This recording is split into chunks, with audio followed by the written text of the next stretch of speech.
Thank you so much for joining me today, Dietmar. I'm just so excited to have you on the show. Could we start by you just explaining what is a smart city to people who don't know what that term is? Hi, Katie. Yeah, very glad to be on the show. Thank you. Smart city, there are many words, and also smart city can mean many different things. But basically, there's a lot of interest in using technology to make the city more legible, to get a better understanding what is going on in the city in all of its infrastructures, in order to figure out how can we improve the city, both in terms of its technical, but also its human and social processes. I would say I'm not necessarily subscribed to the smart city paradigm, but I'm very much interested in technologies and cities.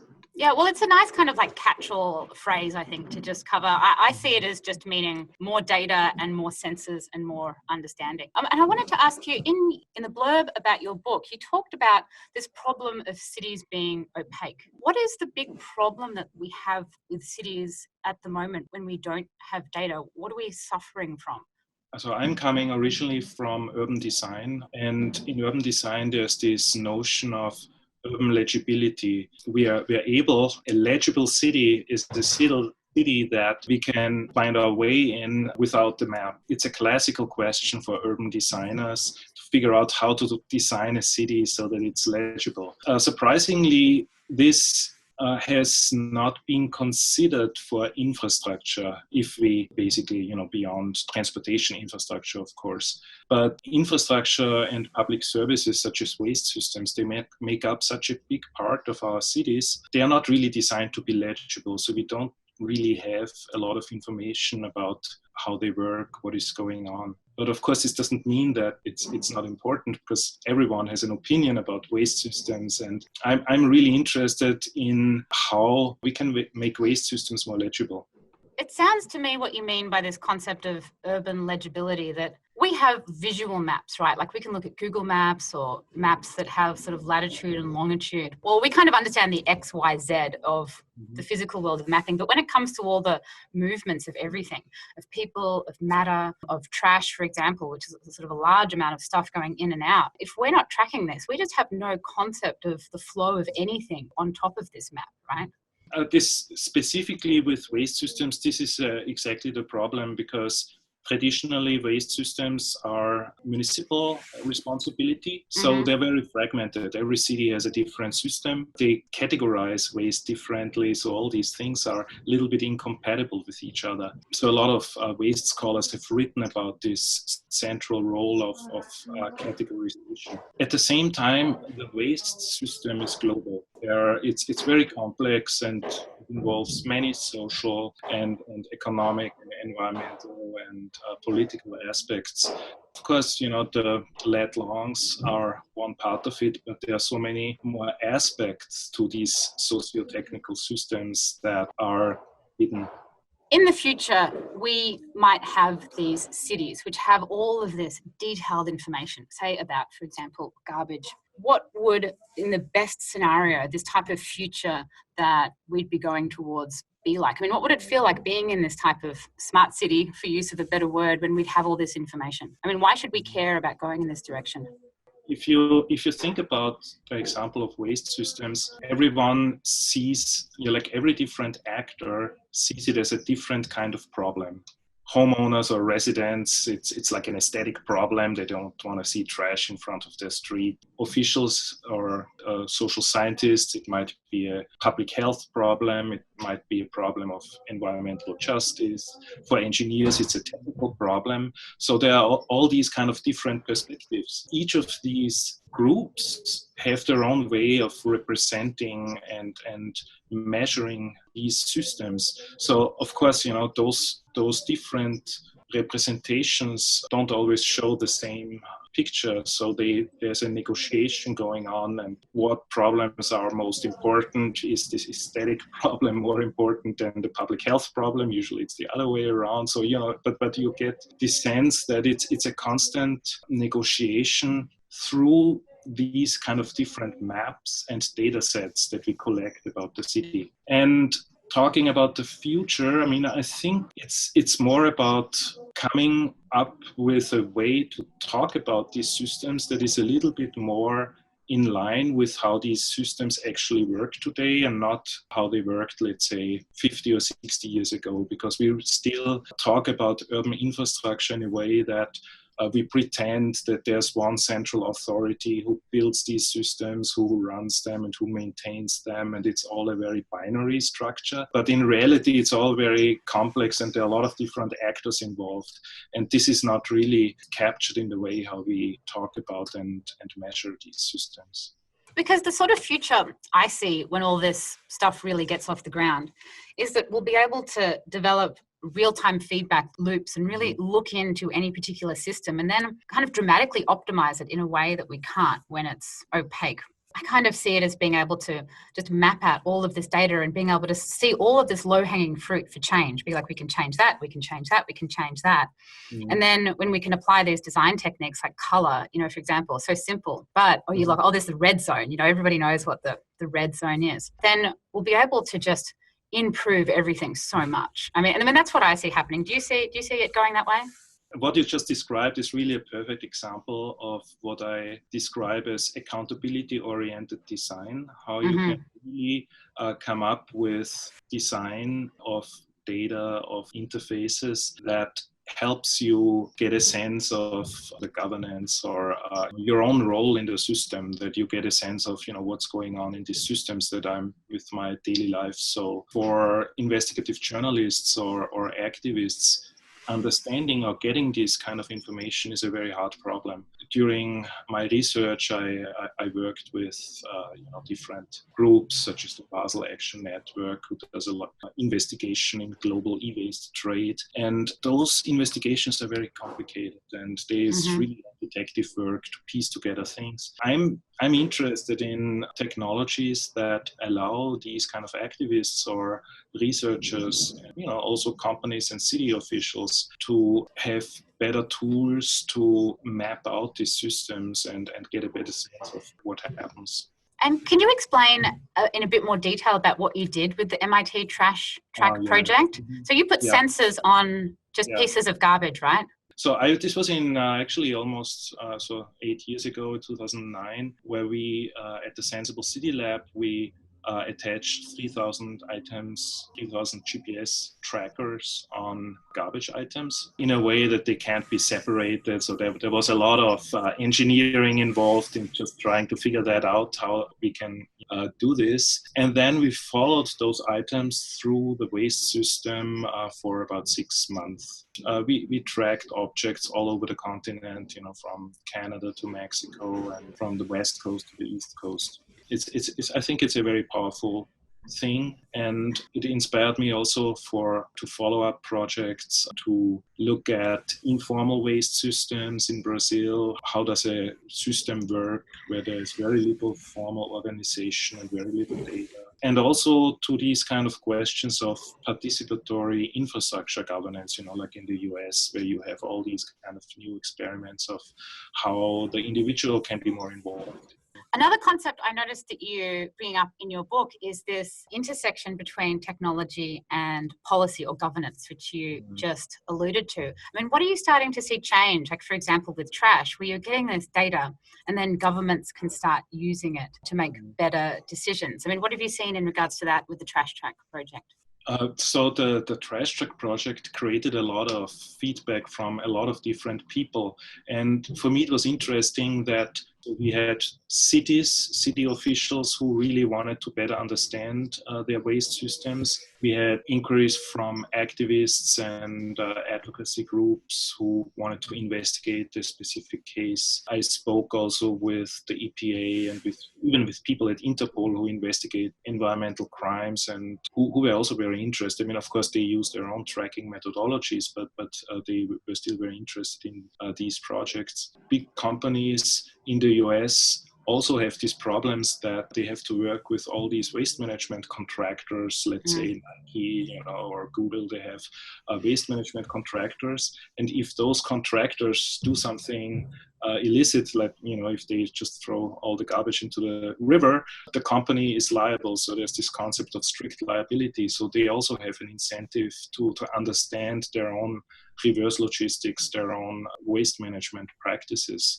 And that kind of showed me that this need for more transparent infrastructures is very pervasive, and it's not a top-down versus bottom-up thing, but it's something that concerns almost every actor.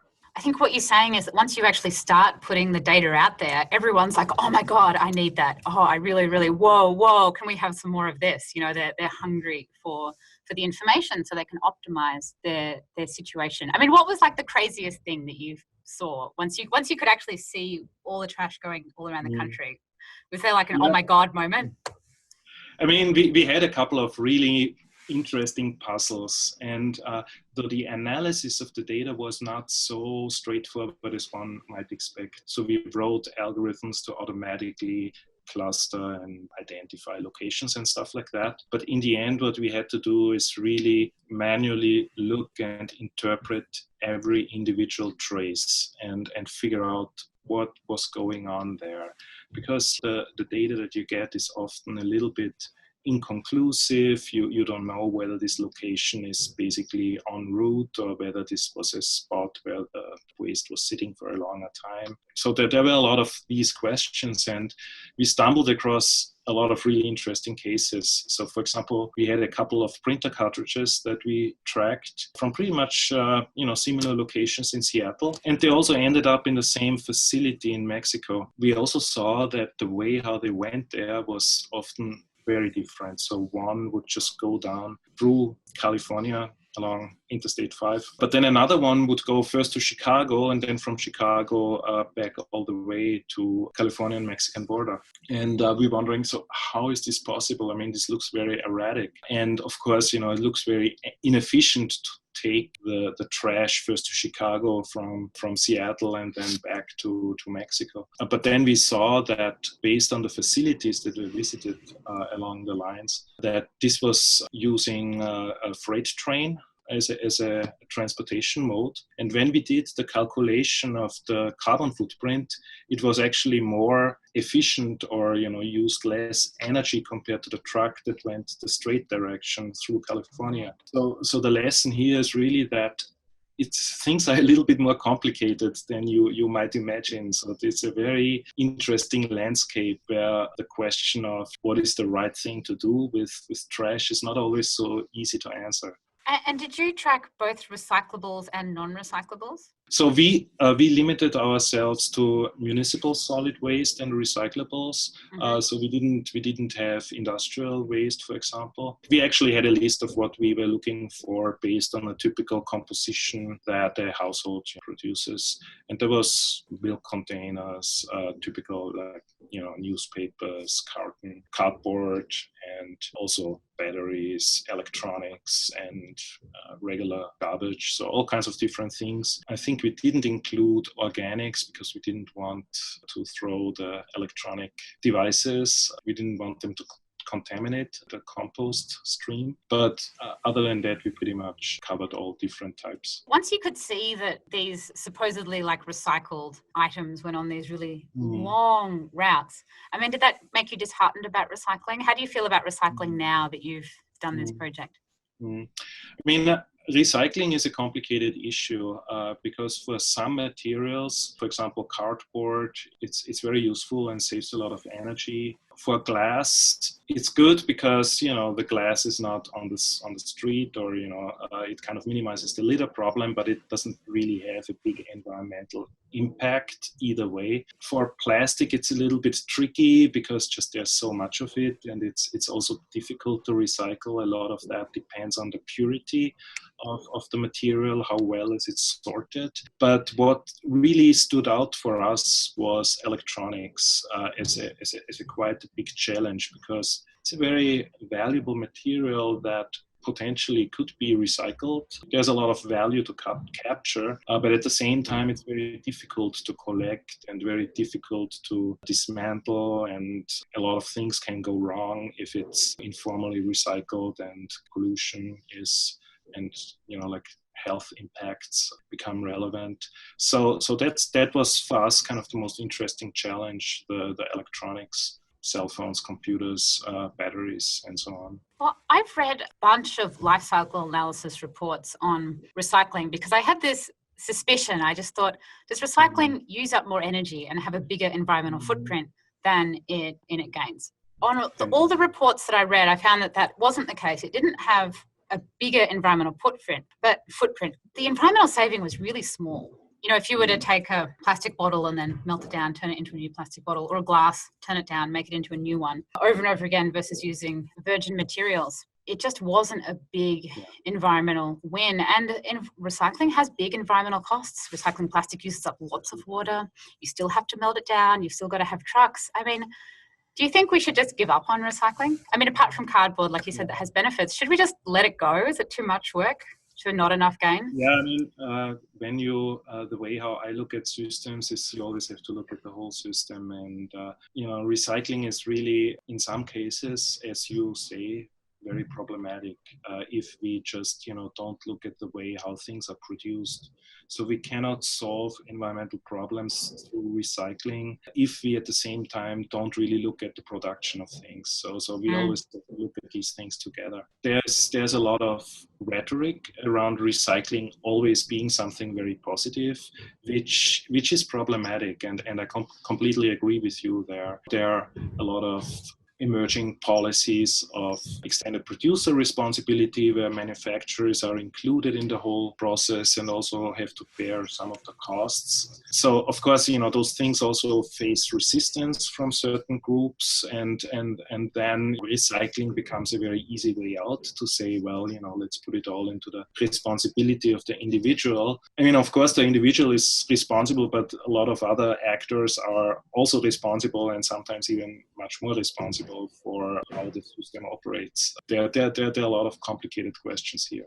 Yeah, I think it's something that often is not necessarily thought about clearly, is this difference between this individual blame psychology versus, maybe blame's not the best word, but an individual focused solution versus a systems focused solution. And it can feel really complicated and blurry when it comes to environment. But I think using an example of a child, in a bad home is a really good way to explain it. That if you have a child who's doing badly at school and they're acting out, we can say, oh, they're just a terrible child. That child's just a bad apple. But if you look at their home life, you can say, well, they're actually at a family that's troubled, and that family is in a situation that's troubled, in a world that's troubled, whatever. And that the child is just a symptom of the whole. I mean, when we bring that into this kind of systems thinking, into sustainability, I mean, how do we need to evolve the way we approach sustainability to sort of get away from this individual blame psychology, more systems theory, but instead kind of not let people off the hook? I mean, what do you think about that?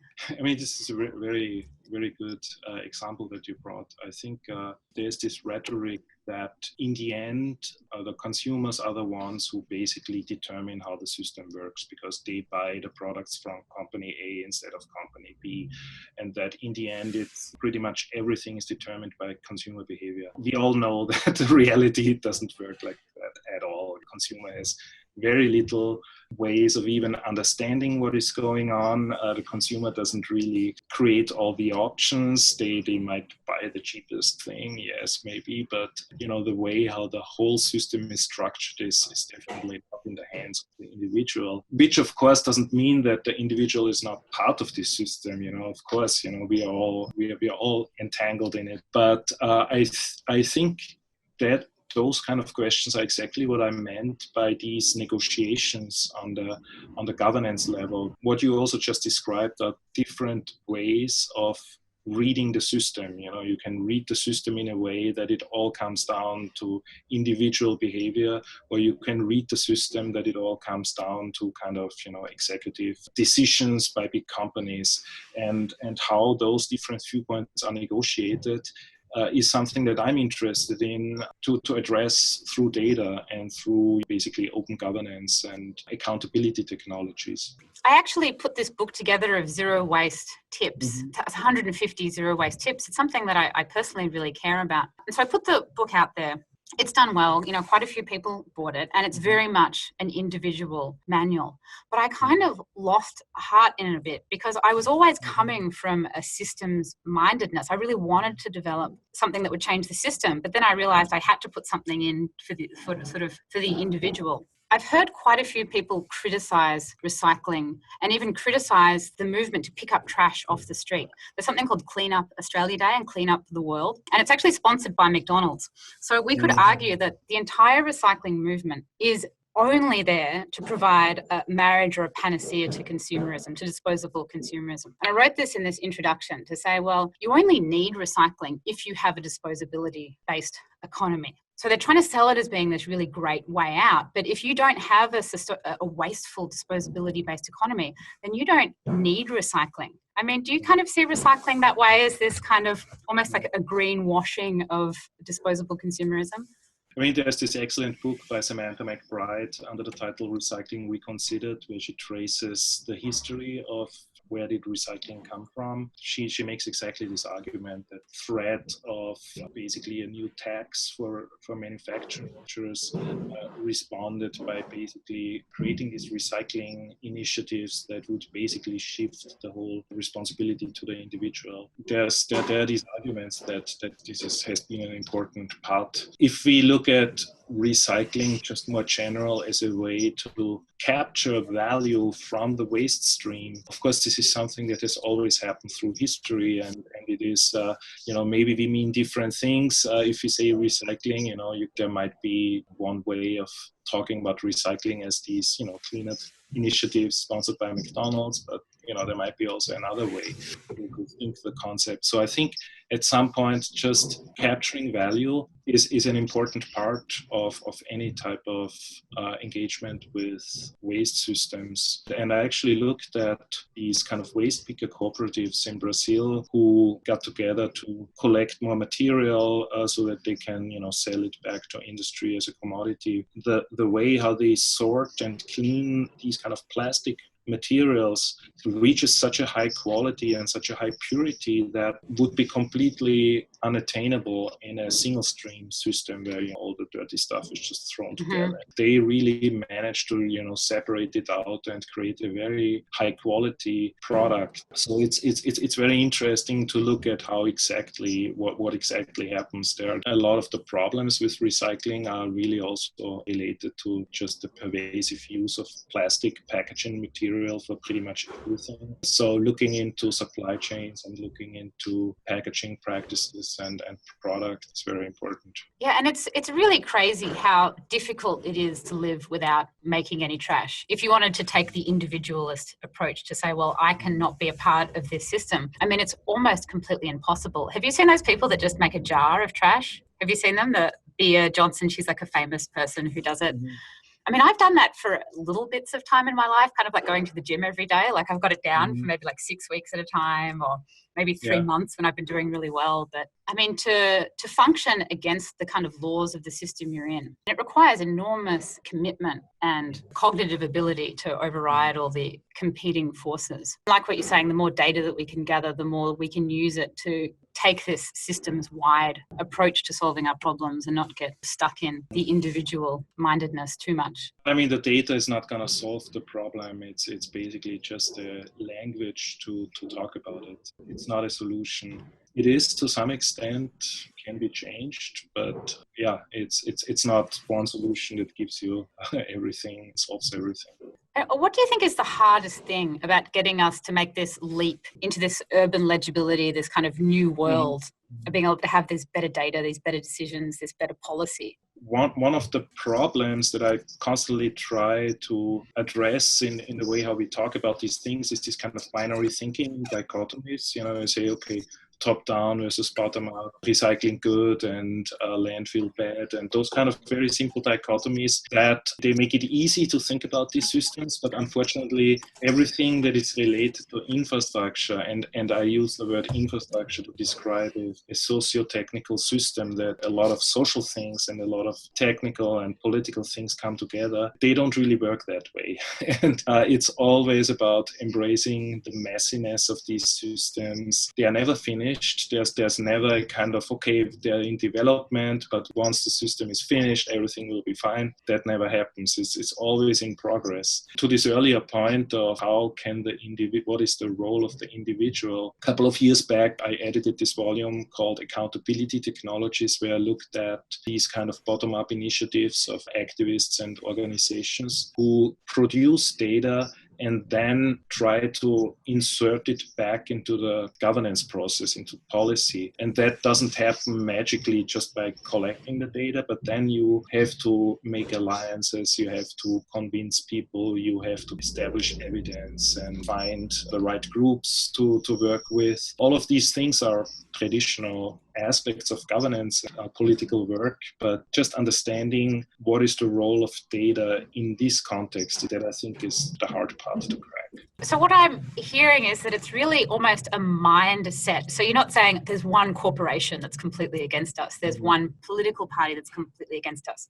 It's people's selfishness or greed. I mean, I mention them because they're commonly what people say when why is the world the way it is? But you're saying it's really getting everyone who's involved in this system, getting their consciousness around just the complexity and that there's not one right answer and there's just so many different factors, and we really need to look at the whole of elevating our consciousness into that space in order to get over this hump. Is that right? Is that what I heard right? Yes, yeah, absolutely. Yeah. Of course, it's not possible that we all become experts in systems thinking. And, this is just way outside of the scope of the individual, but it is still important to think about systems in that way. I believe one challenge that I see is we have to resist this temptation to see technology as a solution to these problems, because it's often sold like that. Smart city and these terms are really in this category where we think that just we have to introduce a new technology in order to address these problems. The way how I see the role of technology is that it's really like a language. It's something that we can use to discuss things on a broader scale that goes beyond the capacity of a, let's say, face-to-face meeting or town hall, make a forum that is more inclusive.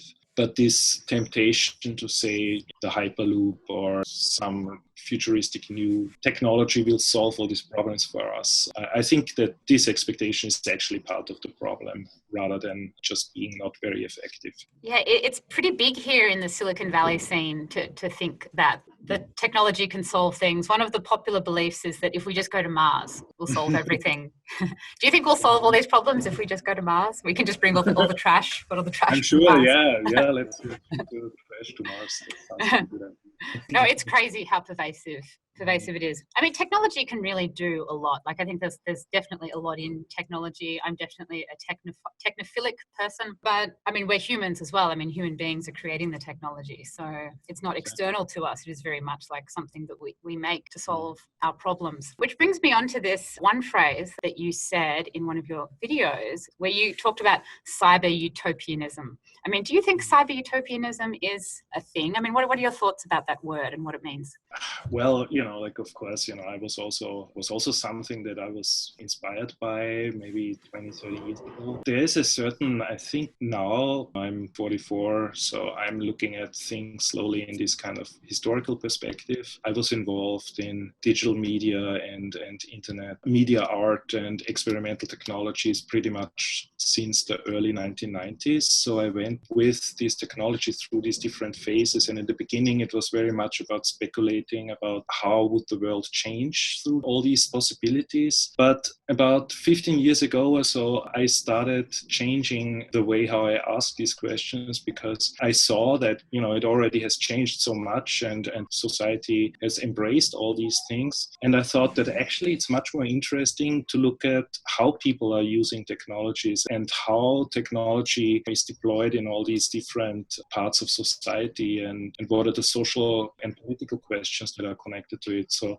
rather taking a very close look at what is happening at the moment, instead of speculating about something in the future, because the future has already happened. What exists right now is much more complex and interesting than what a futurist could imagine.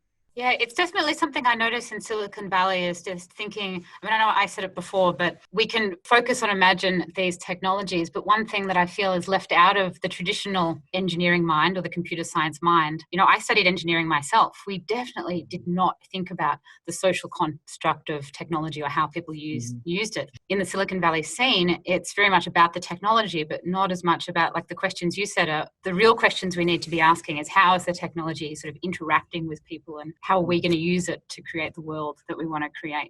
Yeah, Sorry, no, go on. Yeah. absolutely. I mean, this is absolutely my opinion, and there's nothing bitter or critical about that because engineers who produce certain technologies, they have a certain perspective. Other people have a different perspective, so nobody really has the complete picture. But it's about constructing this understanding of the relationship, society, and technology through conversations, through exchange, and I don't expect an engineer to be able to understand all the political subtleties of how their product plays out in the real world, but at the same time I also don't imagine that a social scientist understands all the technological difficulties, although like a lot of people become more transdisciplinary and work in different realms, so there's definitely sees more mutual understanding emerging. I think that's where innovation really comes from, like with the concept of creativity. I was just writing an essay the last week on why we need to get more into creativity, and a whole section of it is on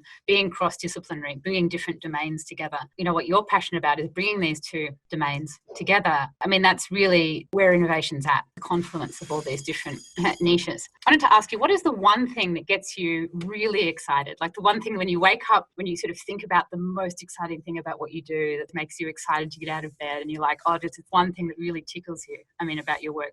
What is that? It's funny because you always go through these cycles. When you are really focused on one topic, at some point you are so fed up with it and you don't want to deal with it anymore. And the creative cycle. Exactly. I'm gonna look at something completely different, but then you recognize something random and you are reminded of why you feel attached to your research field and to your research topics. So it's always something different, but you're always looking at the world through your own lens, and then you always notice things that remind you why what you're doing is relevant. Okay, but what is it? You didn't answer the question. I didn't say it. I mean, last time, for example, one of the recent things was that when I shortly after finished the manuscript to this book, got a call from United Nations. They wanted me to work on kind of urban data projects in Kosovo and Moldova. It's so exciting to be able to do those things actually in the real world, and it's very interesting to suddenly be able to use these kind of data methodologies to tackle a real world problem. Yeah, there's definitely thrills, I think, in real change. I mean, just coming back to this book that I've been writing, one of the things I'm trying to inspire in the audience is that when you get the strategy right to create real and measurable change in the real world, not just like a fantasy of change, because you create a festival and you think that the festival changed, but you actually make change. I mean, it's remarkable how inspiring and exciting that is. I mean, it really does give you that toe-tingling, exciting feeling that like, wow, I can actually use this to influence the world. Which, as you said, it seems to be the thing that you've been writing, the wave of inspiration you've been recently writing. Exactly, and with Trash Track, this was the most beautiful part of this project. All these emails that we got from people who were inspired by the project and wanted to try it out in their own town. All these feedback changed the project a lot, because initially we worked with volunteers because we needed a way of getting a good sample so that we can distribute the sensors throughout the city. The passion of the volunteers became such an important element of the project that we didn't initially anticipate. It really changed the project. After the project was finished, super inspiring for me. Yeah, and that just happens when, you're doing something that works, I think, which is something that's just so cool about getting this stuff right. This is my favorite question to ask everybody, which is, if there was one thing that you could change in the world related to your work, or one thing that you could achieve in your career looking back, like one win, what would you choose? What would you choose it to be? Oh, this is the hardest question. I don't know. It is, but it's fantastic. I love it. I don't know. Maybe I would basically install a light switch on every street light so you can just turn it on and off. It would be fun. But no, sorry, maybe I cannot really seriously answer that question. Well, okay, what about just one thing that you think would be fun to do? Maybe not the big win, but something, if there could be one change in the world that would have a big effect on everything. Like one log that you could kick that would be like, if we could just kick that log, so much other stuff would happen. Yeah, this is such a hard question. I can't answer it, I'm sorry. You're not going to answer it? Okay. Down with my favorite question. He's not going to answer it. Okay. Well, I'm just going to end with the other part of my favorite question, which is, in 100 years in the future, where would you see the type of work that you're doing? Or where would you like it to be? In the best possible scenario, where would the world be in 100 years? In the best possible scenario. Well, all we do is really just a tiny bit. I'm too realistic to really, if you look at the way how research works, it's always just such a incremental and long-term thing to get things done. And well, what about the field? What about if we narrow it in a little bit and say, what about the field of urban data or urban legibility? Where would you see that in 100 years in its best possible incarnation? In the best or in the most realistic one? Bruce Sterling wrote a lot about that situation that you have once you pretty much know where everything is in the world. If every object is somehow addressable and we have this kind of pervasive awareness. And I think we are definitely going in this direction, but it's definitely not necessarily always a positive scenario. At MIT, people spoke a lot about smart dust. Sensors become as small as dust particles, pervasive understanding of everything, but it's also a very scary thing for me. Yeah, it is hard. There's always this notion of be careful what you wish for. It might become true, but then you find out that it's actually not that great. So you're really passionate about urban legibility and using data and understanding for decision making, but you also can see that it can be negative and also scared of this future. You see it in these two different, both this really exciting positive light and also this potentially negative light. So there's this dualism in what you do. Absolutely, yeah, absolutely. And if you look at the whole way how people also talk about legibility, like sometimes it's very easy to use this in a very authoritarian way and really just another word for global surveillance. But on the other hand, it's also about making sense of what is around you and making sense of your environment. And so there's this tension, definitely always see.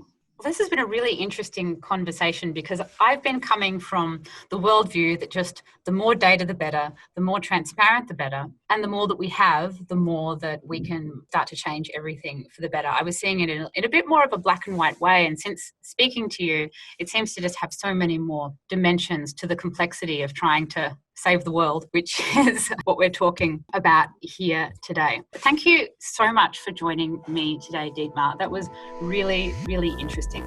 If you would like to watch this interview on YouTube, you can find it on the YouTube channel, How to Save the World. And if you want to listen to it on podcast, you can find it on iTunes. And make sure that you sign up to my website, katiepatrick.com. There's a bunch of free resources there that you can subscribe to get more design techniques, behavior, data science techniques to apply to your environmental or social change project. Thanks again so much, everybody, for listening. And I hope this interview today helped turn your passion for how to make the world a better place into real and measurable change.